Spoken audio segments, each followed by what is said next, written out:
আসসালামু আলাইকুম সবাইকে। অনেক দিন ধরে নারিকেল নাড়ু খাওয়া হয়নি, তাই ভাবলাম আজকে একটু নারিকেল নাড়ু বানানো যাক।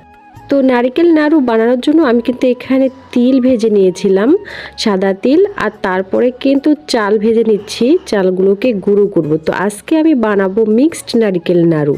তো চালগুলোকে আমি সুন্দর করে গুঁড়ো করে নিয়েছি, আর এখানে দিয়ে দিয়েছি গুড় পাক করার জন্য। আপনারা হয়তো সবাই নারকেল নাড়ু বানাতে পারেন, তবে আমি যেভাবে বানাই তো সেভাবে আপনাদের মাঝে একটু শেয়ার করলাম, এই আর কি। নারিকেল দেওয়ার পরে এই তো আমি দিয়ে দিলাম চালের গুঁড়ো দিয়ে ভালোভাবে এই তো নেড়ে চেড়ে নিচ্ছিলাম। আর ভালোভাবে নেড়ে চেড়ে মিক্সড করে নেওয়ার পরে আমি দিয়ে দিলাম ভেজে রাখা তিল।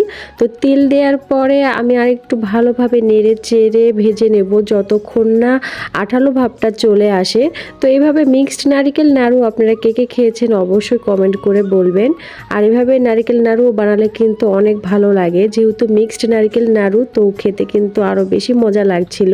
আর নারিকেল নাড়ু বলতেই তো আর কোনো কথাই হবে না, নাড়ু বলতেই তো অনেক মজা।